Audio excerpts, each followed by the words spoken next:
Hello again and welcome to this lecture on biped locomotion. Now, in the last couple of lectures, we have been looking at, we started off with the introduction to robotics and then we looked at various experiments. We talked about sensors, actuators, and then various experiments. Now let's look at a little bit more on advanced applications. Now biped locomotion or a quadruped locomotion is a little bit more advanced application as compared to a mobile robot or a serial arm, in the sense that these robots move around and there is something called balance. For example, when a biped robot is walking, it must also balance itself, and hence there is a lot of dynamics that is involved, because these systems are basically unstable systems. What it means is that if a robot is trying to stand without balance, it will fall. Okay, so this is we are coming to the end of the course, and this is a class basically on locomotion. Okay, then we'll see a few videos and examples of bipedal locomotion. Okay, so we are discussing the point of biped locomotion, and so what is locomotion? So locomotion essentially means moving from one place to another. That is the fundamental meaning of locomotion. So there are different kinds of locomotion. For example, you can have bipedal locomotion as shown in this figure here. So this is a biped, meaning two legs, and this supposedly character is moving from one point to another point on two legs. Okay, and this is basically what we mean by bipedal locomotion. Okay. Now there can be other ways by which you can move from one point to another point. For example, you can have quadruped, where you're having a quadruped, four legs here. A dog, you can see a dog is using four legs to move from one point to another point. Then a bird can fly. This is also a type of locomotion. And then you can also have swimming. So this is a fish which is swimming from one point to another point. So what you understand is that fundamentally it's a question of moving from one place to another place. Now you can swim, you can fly, you can walk, you can run. Okay, you can roll. This is all locomotion. Okay, now first we'll discuss about the introduction to legged locomotion. Then we'll talk about passive and dynamic bipeds. So there are systems which are passive, that means they have no actuation, and there are systems which are dynamic systems in which we give them the actuation. Then there is an optimal design. How do you design such systems? And we'll look at a few videos of how to actually program and how to actually control such systems. Okay, so the topic is locomotion, and this is very briefly giving you an idea of what is locomotion. Now the first question that might come to our mind is, why study biped locomotion? Okay, now the first thing is, it's important to study biped locomotion because we can understand biomechanics. For example, human beings have two legs and we walk. Now we walk in a particular way. Now that is because of the biomechanics of how we walk in terms of and that can be used in the design of active prosthesis and prosthetic devices. For example, artificial legs, artificial hands. Effect of diseases. For example, what is the effect of arthritis on your knee, on your gait now? So it's very important for us to understand the principles of biomechanics, to be able to understand how we work and how to apply it. The other is, robots living in society need to have human-like features. This is something we saw, that social robotics basically means robots that look like humans, behave like humans. And if they live in humans, a lot of the robots have hands, legs, and a face. Okay, now if they have legs, then they have to move around. Now, something interesting to note is that all man-made structures are designed for human habitation, which means that we design houses, buildings, stairs, okay, lecture halls, classes. These are basically for human habitation. So which means that they need to walk from one point to another point.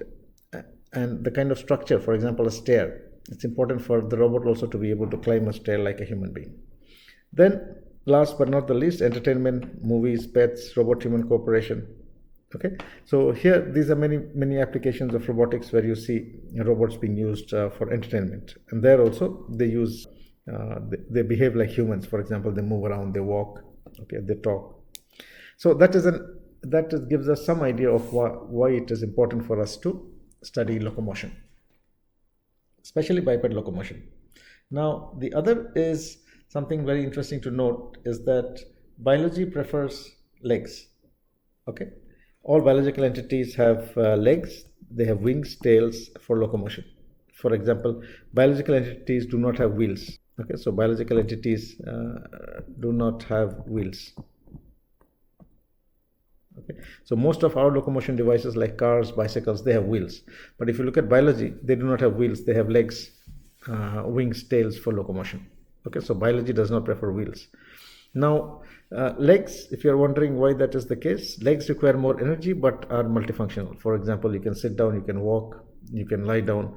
With a wheel, you cannot do all those things. Okay.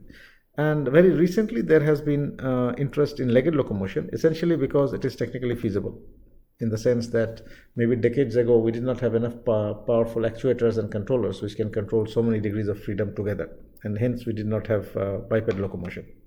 But as of now, we have a lot of interest in humanoid robotics. Okay, humanoid robotics which can walk, which can run.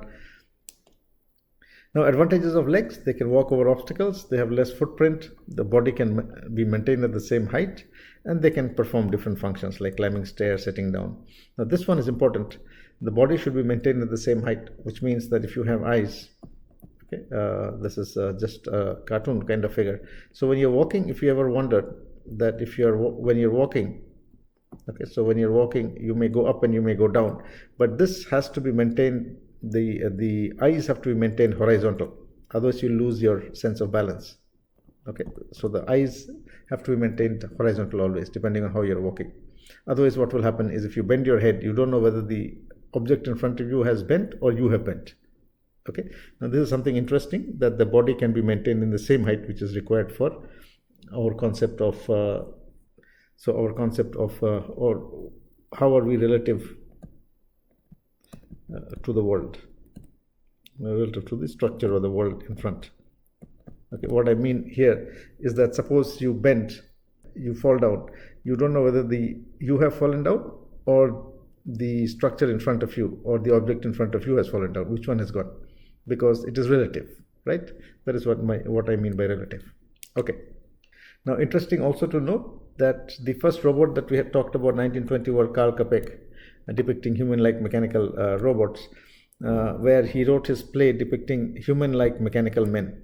Okay, so this is human-like mechanical men, and that is again that you can see in the figure that it has two. It is basically a biped or a humanoid. It is bipedal, and that means it has two legs, and it's a humanoid robot. So, right in the early stage, right in the first play that used the word robot, 1921, he actually envisaged humanoid robots, that is robots which will have two legs. Okay, and in most of the science fiction books written by Isaac Asimov, 1942, where he used the word robotics, he talks about the laws of robotics. So most of the robots are humanoids; they are human-like. Okay, that's also interesting. In terms of number of legs and its position, suppose you are designing. I'm talking about the design, then I'll talk about the control. Okay, then we'll talk about experiments. So design plus control. So when you're designing the robot, for example, you're designing a serial arm manipulator, the question comes is how many degrees of freedom does it have? How many joints are there? Now, in the case of quadruped, for example, 4 legs, the legs can be fixed in different ways. For example, the leg can be coming out from the side like this, or the leg can be down like this, straight fixed to the body like this, or it can be coming from the side like this. Okay, so and also in terms of motion, the entity could be moving in this direction.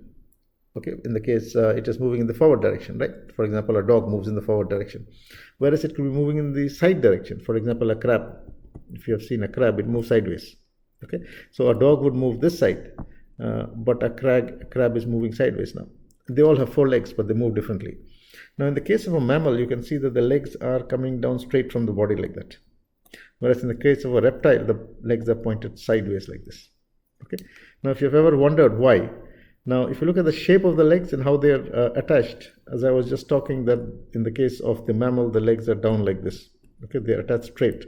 Whereas in the case of the reptile, it is like this. Now, if you're wondering a little bit why, one is that these mammals like dogs, okay, even humans, then horses, for example, so they spend a lot of time standing.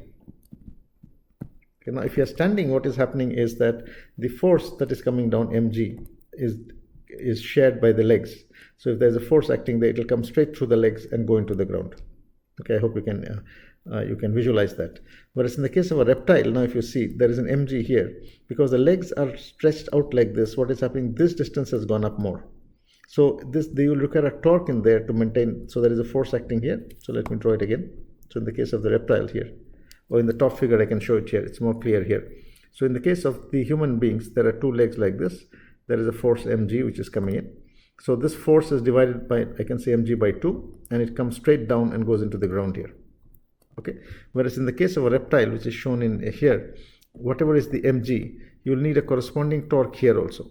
So the full torque coming here, the full force will be mg by 2, but there is a distance here. So what will happen is this joint here needs to support a moment, and that is the case of a reptile, for example. So this is probably human. Okay, so this is human, and this one is reptile. Okay. Now, in the case of a cockroach, for example, an insect, what we see is that the leg is connected such that in the body it is connected this way, and this is the length of the leg. And what is happening is a very high moment will be generated by this point here. Okay, if you look at the length of the legs. Now, in terms of evolution, okay, mammals and humans have legs of this type, reptiles have of this type, and you have insects of this type have legs. Now, why is it that in evolution we have legs of different types and structures? Now, I explained that in the case of the human, the leg is like this because we stand for very long times in our lives. Okay, so what would happen is if our legs were in the side, you'll require more energy. In the case of a reptile, why is it sideways? Now, some of these reptiles, like lizards, they need to climb walls. So, for example, if you can imagine, there's a reptile, a house lizard, which you must have seen climbing the wall. It is very close to the wall. So, what would happen is that the moment that is coming about this leg will be equal to the mg into the distance x there. So, if x is small, that means the lizard is very close to the wall, then it has to support a lesser moment. Okay, that's why lizards, they crawl on the wall. Whereas in the case of an insect, if you see, insects are eaten by other, I can say, animals or by other bigger insects. Okay, so they are very, very unsafe. So safety is a major issue for them. So for example, when it is lying down, the body distance is very small there. The body will just come down there and lie down. And when it is moving, because the legs are so long, what happens is it can generate a very large torque there at the joint. So if this is my force, so it's force into the distance, which means there is a very high moment which is coming on that joint. So insects can very quickly change their direction when they're running, or they can very quickly jump and run. Okay, so jumping it helps, running it helps. Okay, so that is the reason why the legs are of the particular shape. Okay, so now I hope you appreciate that we are talking about 2 legs, 4 legs, 6 legs, 8 legs, and the direction of the legs, whether they're in the side or they're in the front. Okay, that depends on whether it's a mammal or it's a lizard or it's insect. We have evolved this way for a particular reason. In the case of a spider, for example, we can see that the spider legs have different lengths also. Okay, and they have different shapes. Essentially, this is to help the spider move. Okay. Now, something interesting also that you might have ever wondered is the use of a tail. Several insects have tails, and the tails can be used for balancing. For example, in this particular case, we see that when this is a cartoon kind of a figure. So when the cartoon is climbing up an incline, so there's an inclined plane here, what will happen? The CG will tend to go out of that. So in order to move the mass into mg is going out of that. So if it moves the mass in this direction, what will happen is your CG will come in this side now. Okay. So the tail can be used for balancing, to change the position of the center of mass. Now the other is in case of an insect. In the case of an insect, when an insect falls down, it may not have hands. So to get up, to upright itself, what it can do is it can use its tail. Okay, so this is the use of the tail also for balancing and for getting up. This is one of the earliest and the best made robots.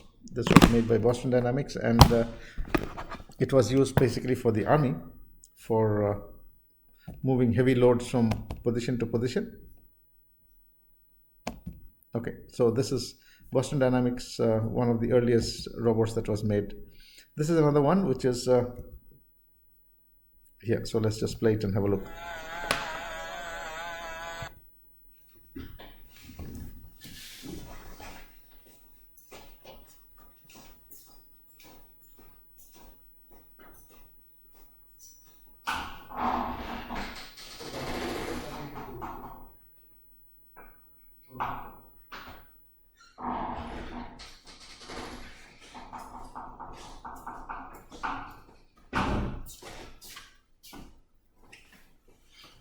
Okay, so you can see that this is the big dog Boston Dynamics, things like stability.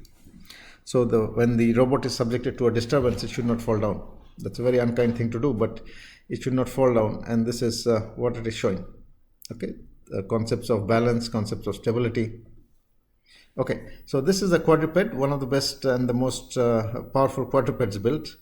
Okay, the other thing you can see in the quadruped is the shape of the legs.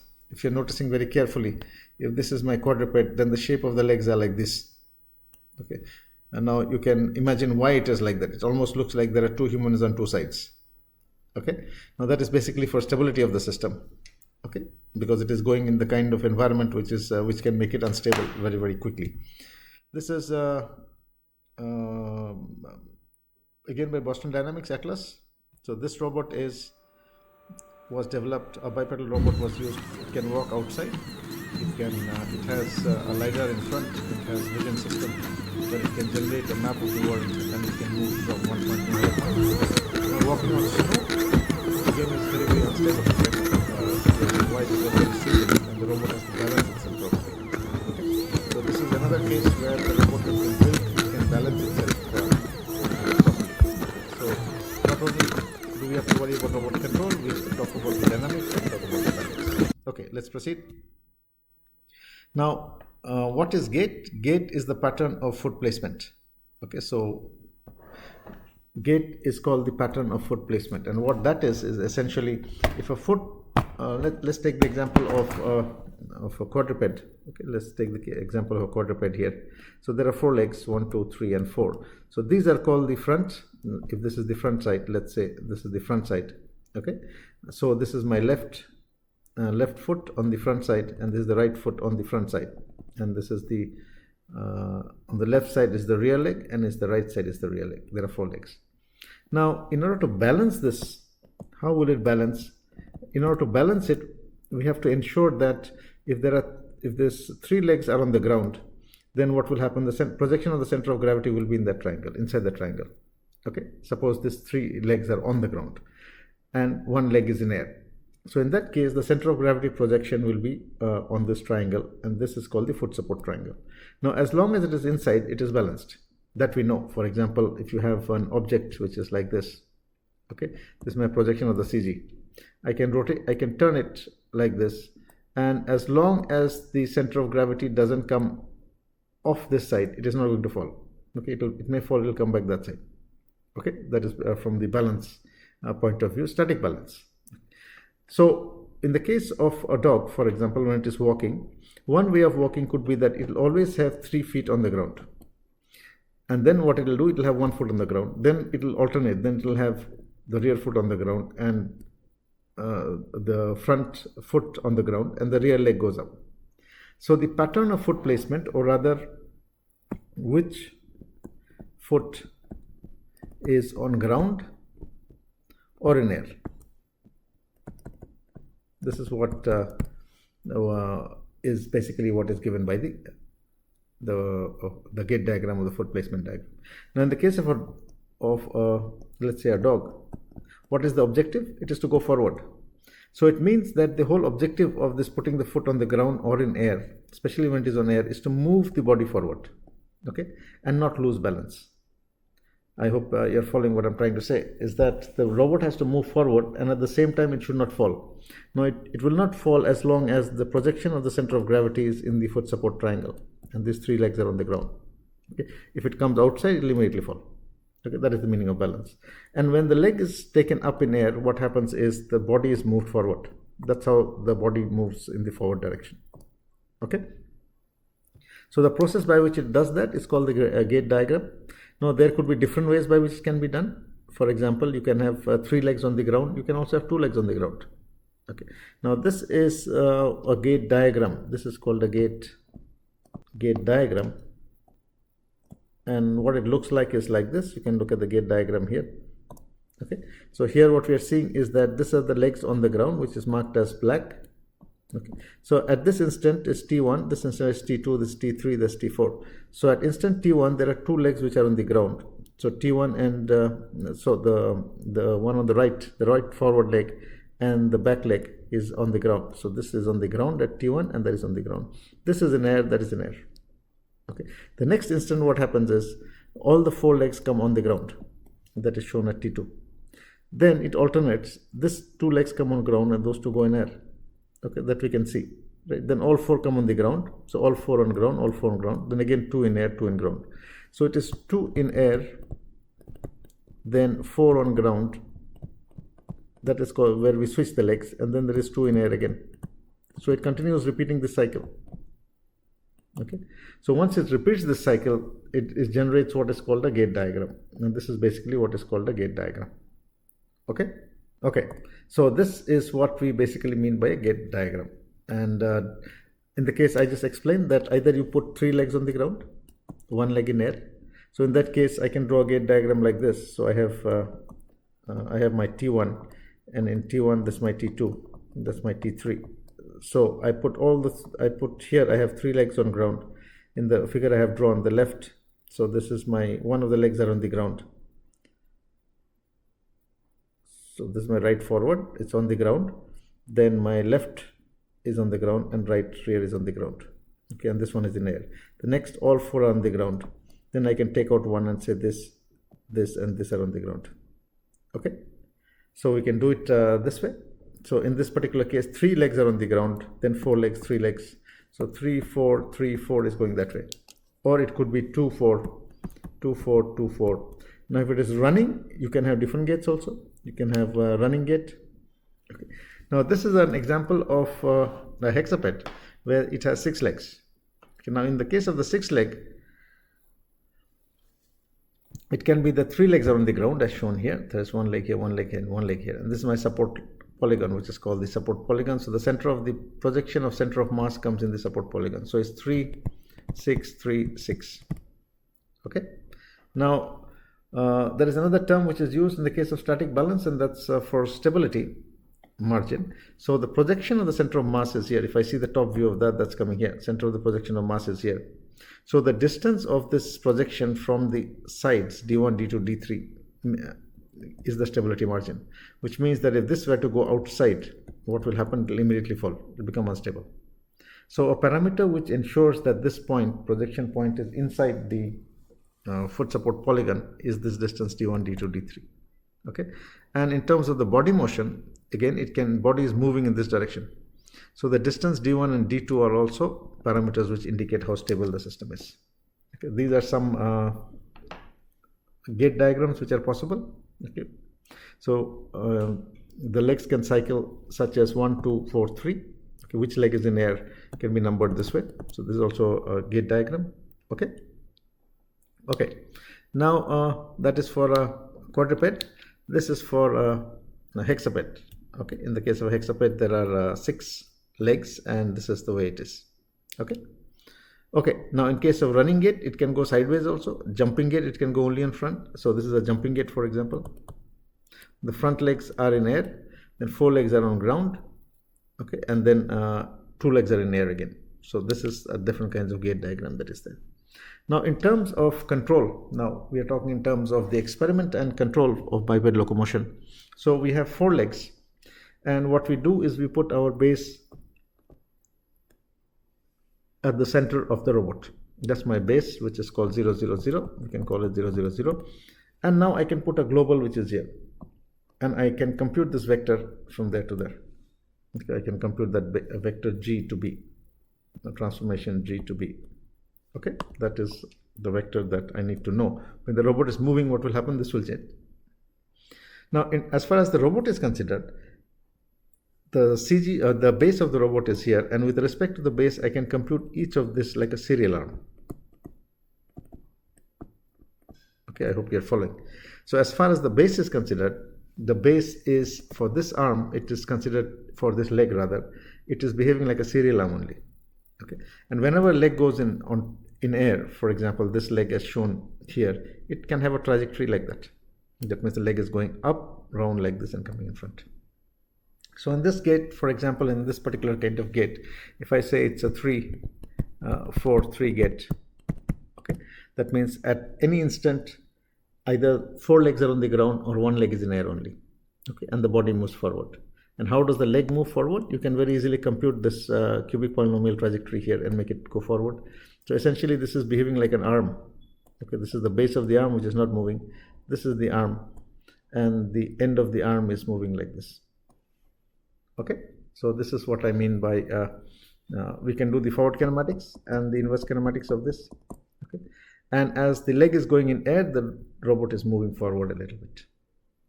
Okay, so this is how we do the kinematics of the robot. We assign the base of the robot at the center of the body. Then this is the leg, and at any instant we draw the gate diagram, and then the one leg is in air at any instant. Then it comes on ground, then another leg is on air, so it's a gate which is 3-4-3-4 like that. Okay, and this is a very simple example of this gate, which is also called a wave gate or a creep gate. So this is a robot just like the previous one I just showed here. It has 4 legs. It has 2 degrees of freedom in the legs, and what we are seeing is that when it is moving forward, this is how it is moving forward. At any instant, you will see that 1 leg is in air and 3 legs are on the ground. Now, 3 legs are on the ground to understand why it is like that. So that essentially it is always understanding balance. The projection of the center of mass is always in the full support body. This is the simplest you can have. Now you can see that this robot has been made by using servo motors in the legs. It's very easy to build this kind of robots using servo motors. We have already studied how to control servo motors in the So we can design this robot very easily, and we can control it using the microcontroller. All we need to do is simply find out the kinematic corresponding joint angles and we can move it very easily. Okay, so this was a very simple example of creep gate for a quadruped. Now these systems are they are basically active systems. What do I mean by active? Is that they have motors. Okay, now when something is moving like this biped robot, it needs energy, okay, to move it. And where is that energy coming from? It's coming from the battery or from external source, okay, which is powering the motor. So in this dynamic system, there is a motor which is being powered, because of which the system is moving forward. Now if you look at the case of legged robots, what we understand is that it needs energy to move forward. Okay, this energy can come from the motor and the battery which is powering it, or it can come from gravity. Okay, from potential energy basically. Now this is hence this legged robots are divided into passive robots and active robots depending on where the energy is coming from.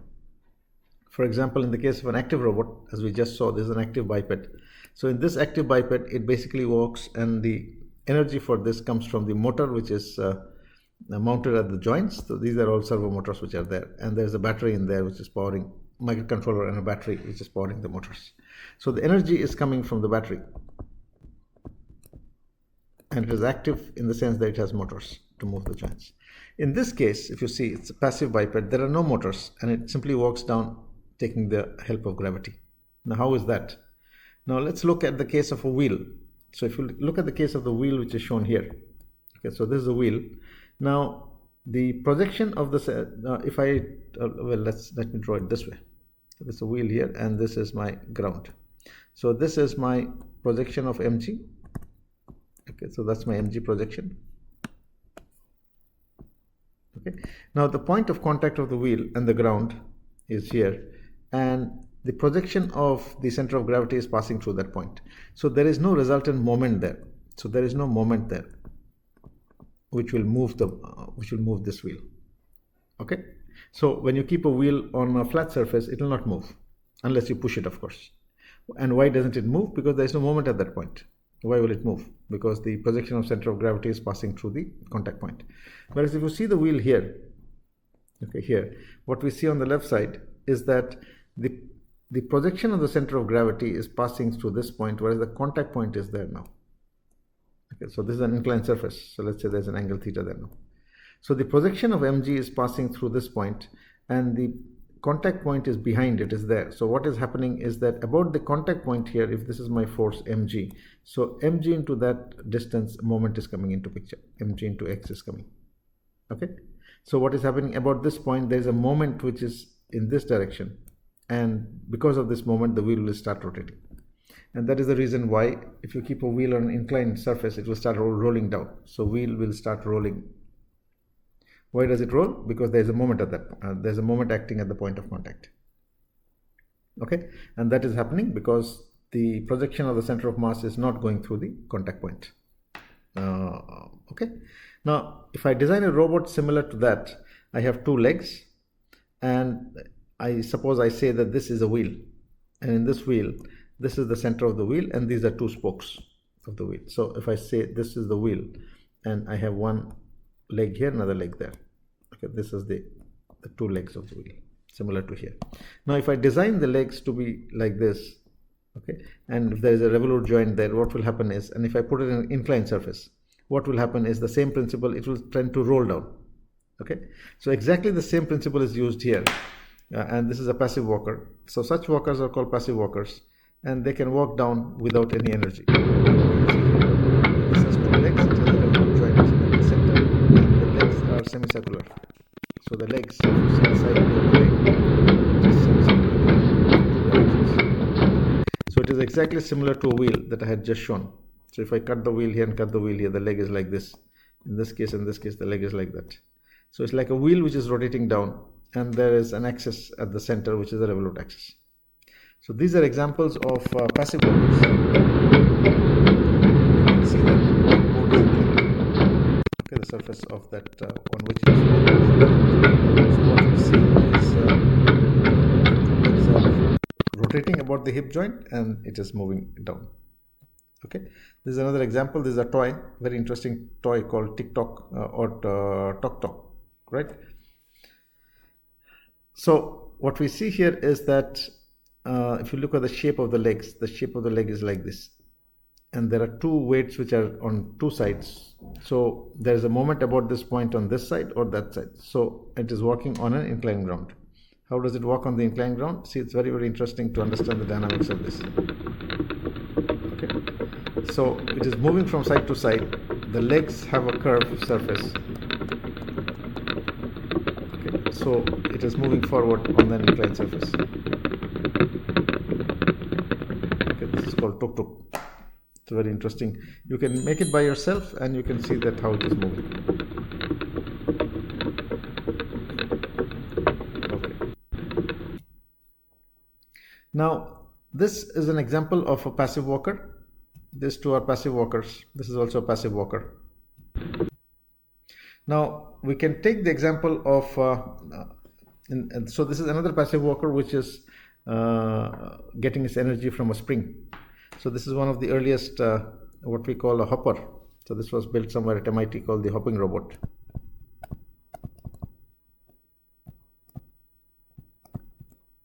Okay, so this is basically which is called a hopping robot, which means that it hops and moves. And how does it hop? It's very interesting to see. So it has 2 degrees of freedom. One is this spring gets compressed when it is hitting the ground, and it can also rotate about that. So it can come like this. So there is a variable angle theta there now, and there is a spring distance which is t. Okay, so what we can do is by changing the angle of the body, you can make it move forward or backward or hop in one place. And by changing this compression d, I can make it go up and down. Okay, so this is the earliest example of a hopping robot, and it simply hops by changing the compression of the spring and the angle of the body, the red color body which it has there. Okay, so by changing that angle, it can just hop. Very interestingly, it cannot stand in one place. If it tries to stand, it will fall immediately. Okay, and this is what I meant by dynamic balance, that the system is dynamically unbalanced in a way that if it has to stand in one place, it cannot, it will fall. Okay, so what we have seen here is that it has 2 degrees of freedom. One is that angle which is here, and we can control that by using a PD control. Tau is equal to Kp into the error plus Kd. So you understand what is a PD controller by now. Kd into E dot. Okay, in our case it's phi maybe, and phi dot. Okay, and what is phi? Phi is that angle. Okay, so we can control the angle of the body by controlling the so we can control whether it should be like this or it should be like this, or like by controlling that angle there now. Now in terms of the length, again depending when it is jumping, that length L changes because of the compression of the spring. And similarly we can use a PD controller again. So this is into L, or let me call it del into L, which is the what I want, and this is del L dot. Okay, so this is a PD controller, again for controlling the length of that robot. And typically such control systems are basically called finite state machines.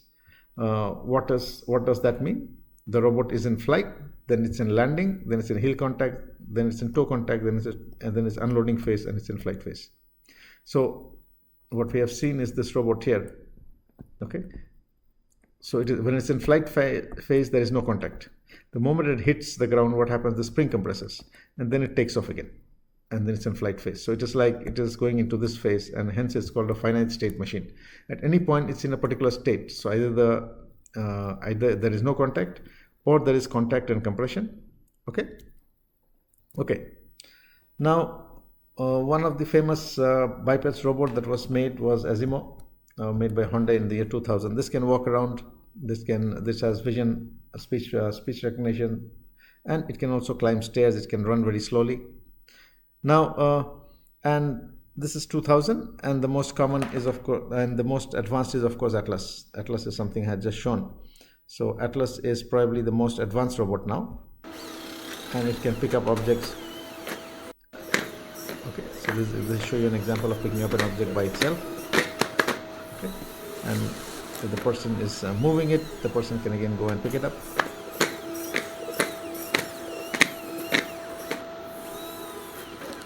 Okay.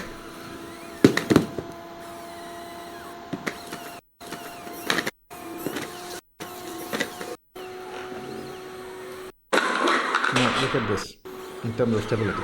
If you push it, it falls down. It should be able to get up again. Okay, so it is able to get up by balancing itself on its hands, legs. So it behaves like a quadruped, then straightens itself and comes straight up.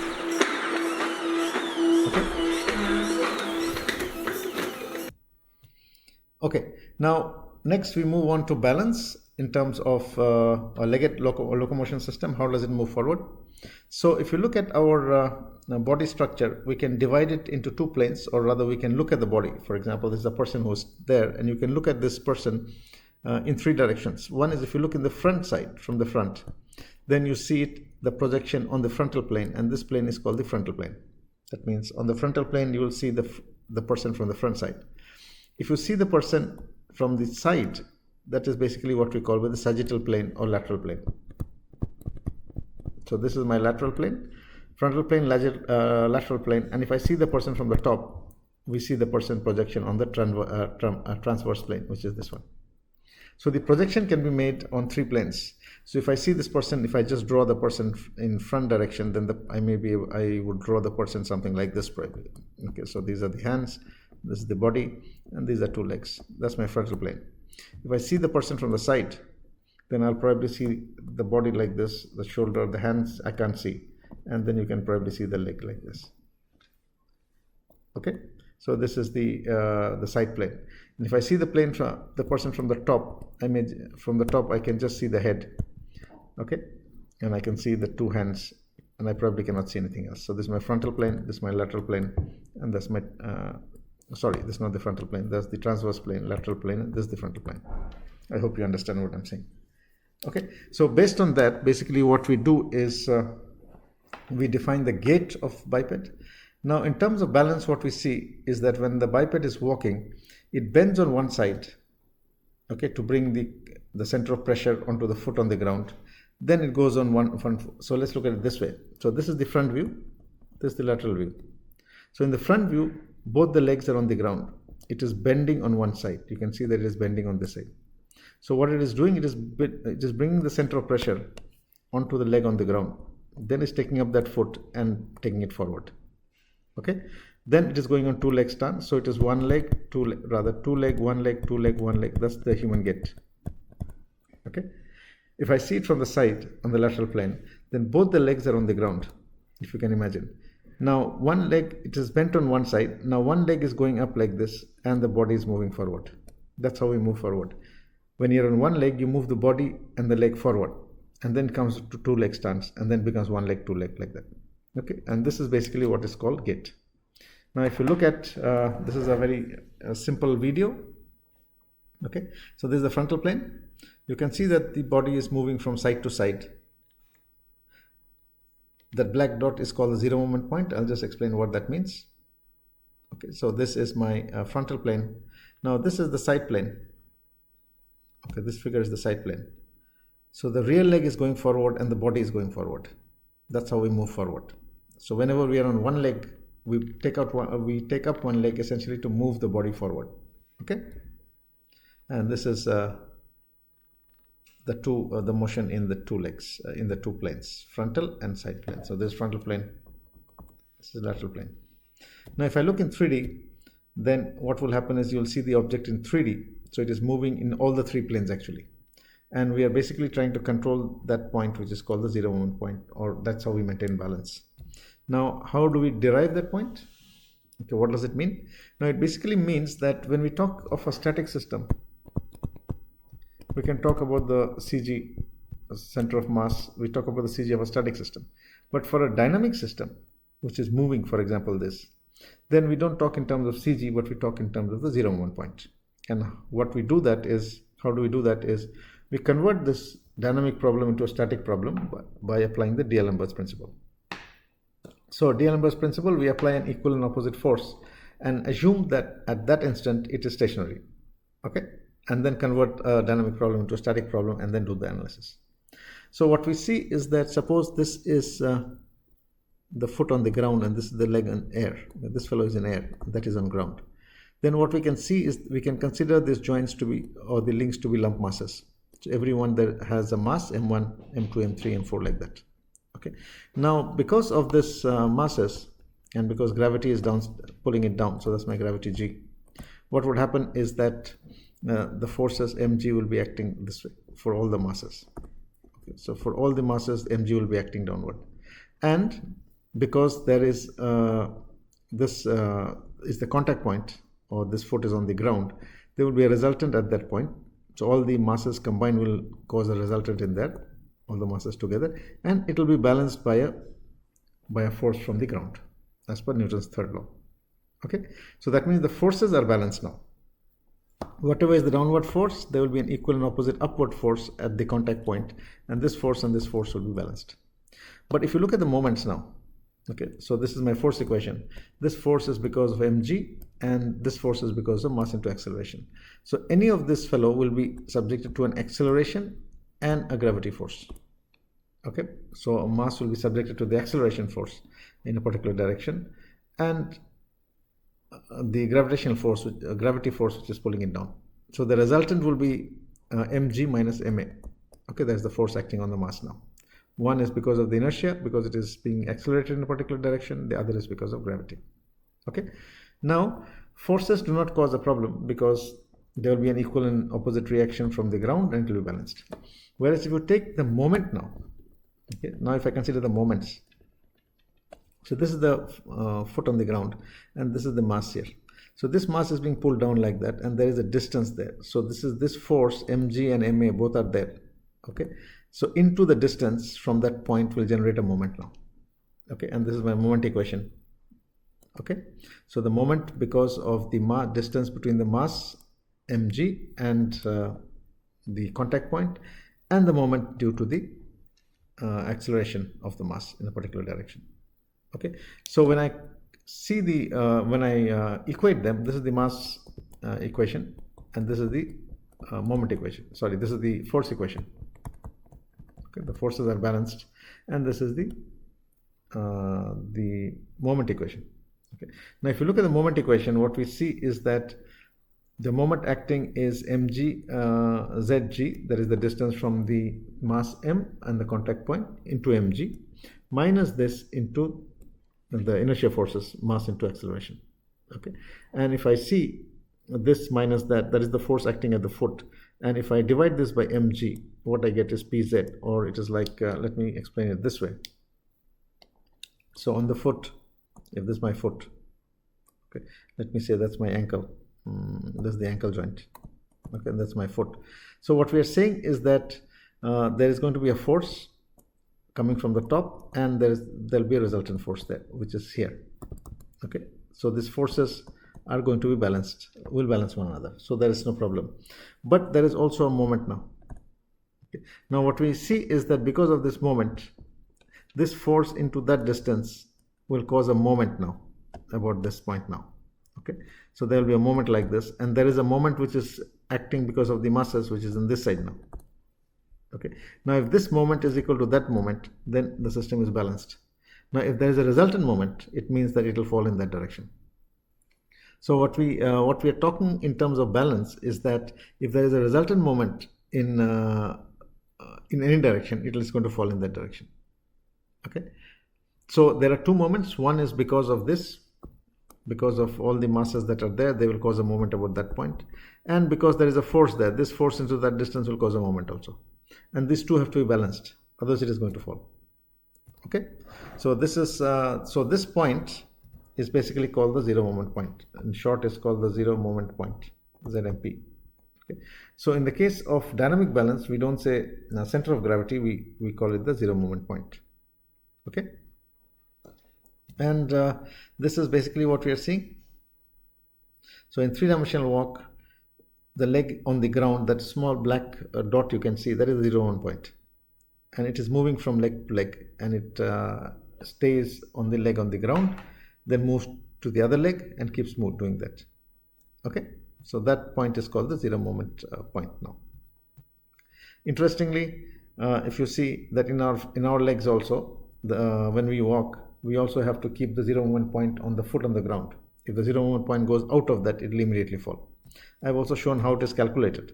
Okay, you calculate the moments and then equate it to, so this is pz into fgi. Okay, so if I bring fgi that side, then it becomes pz is the distance. What is fgi? Fgi is this force here. So that distance is pz now. Okay. Okay, so we can compute this,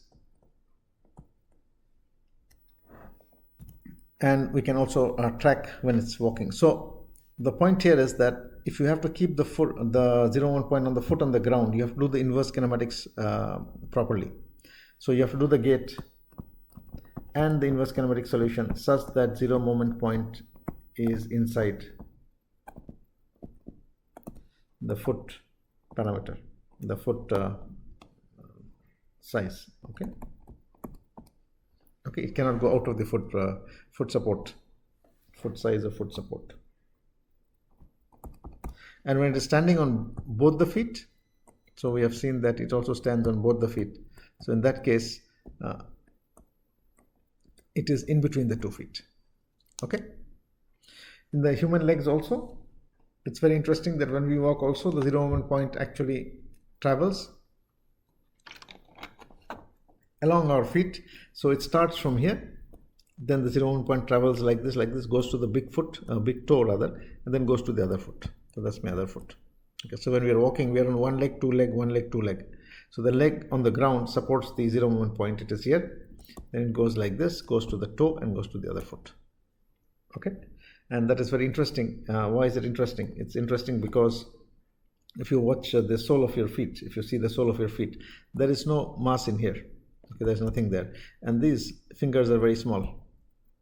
They are small because they don't support any. The zero moment point never goes there, so they're not required to support any moment or force, because of which they are very, very small. Whereas this one is very big because that is the one that takes most of the force. Okay, so the zero moment point is not a static point, but it moves as we move along also. Now, how does the robot move forward? This is something that we need to understand. We have said that the robot moves. Now, if I draw it here, this is my front. One leg here, one leg here, one leg here. Okay. So it moves from side to side. So if it moves, what will happen is, as I showed in the video, if it moves this side like that, what will happen? The projection of the center of mass or the 0 movement point will come in there now, on the foot on the ground. Okay, that's why it bends on one side. And when it bends on one side, this is the side view now. This is side view, this is the front view. The rear leg goes forward and the hip also goes forward. That's how the body moves forward. So what do we have to do? We have two variables here. One is this foot trajectory. There can be many trajectories like this. Okay, and the other is the hip trajectory. So there are two trajectories there now. Okay, so what we can do is we can fix the hip trajectory and optimize the leg trajectory. Okay, so optimize in terms of what? In terms of energy. So it should take an energy trajectory which should be the minimum energy trajectory. Okay, so there are different trajectories. We'll just take one of them, and I can give the hip trajectory as a fixed trajectory that will go from this point to this point, and this is the height of the trajectory, and that's how the robot moves forward. Okay, so in terms of moving the robot forward, we need to define this trajectory. Now, if I know this trajectory and I know this trajectory, then this is a two-link system. Okay, so in between these two links only. Okay, so I know what are the other corresponding angles, because the two-link system from inverse kinematics, you know it now. Okay, but the point being that this trajectory there can be infinite trajectories here, very large number of trajectories. So I need to do some kind of optimization for this. Okay, so how does the robot move forward? If we just go here and look at the three-dimensional video, what you notice is that it is standing such that one leg is at the rear leg. It bends the legs on one side. It bends on one side, then the rear leg comes forward and becomes the right front leg, and it keeps doing that. So two leg, one leg, two leg, one leg. That's how we walk. Okay, and that black point is the point of the 0 movement point. So what it basically means is that in terms of degrees of freedom, if we talk now in terms of degrees of freedom, the robot has to move, or rather the robot has to bend on one side like that. Now, if it has to bend on one side, it needs 1 degree of freedom there. Plus, there are 3 more here. Okay, there are 3 there. Okay, so 3 plus 1 from this side makes it 4 per leg. So it means 4 plus 4 is equal to 8 degrees of freedom to walk straight.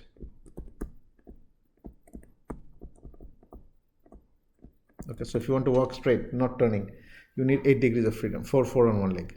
So without this, we cannot turn. No, we cannot walk straight. Okay, so the minimum requirement in terms of degrees of freedom is 8, where we need 8 degrees of freedom to move the robot forward and also to balance. Okay, so please think about this concept of walking, and in the next class we'll look at how to do the optimization for such, because we need to optimize the trajectory also. Okay, so we looked at biped locomotion today, the very basic of biped locomotion rather, and then we saw that you need 8 degrees of freedom to just walk in straight, walk straight without turning.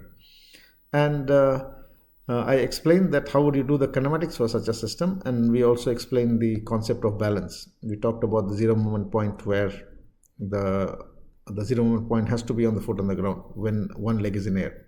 Okay, and this makes biped locomotion a little bit difficult, complicated, but with whatever we have learned in terms of control of servo motors, it is possible to very easily make a biped robot and make it walk. So that is subsequently we'll be seeing in the next few classes.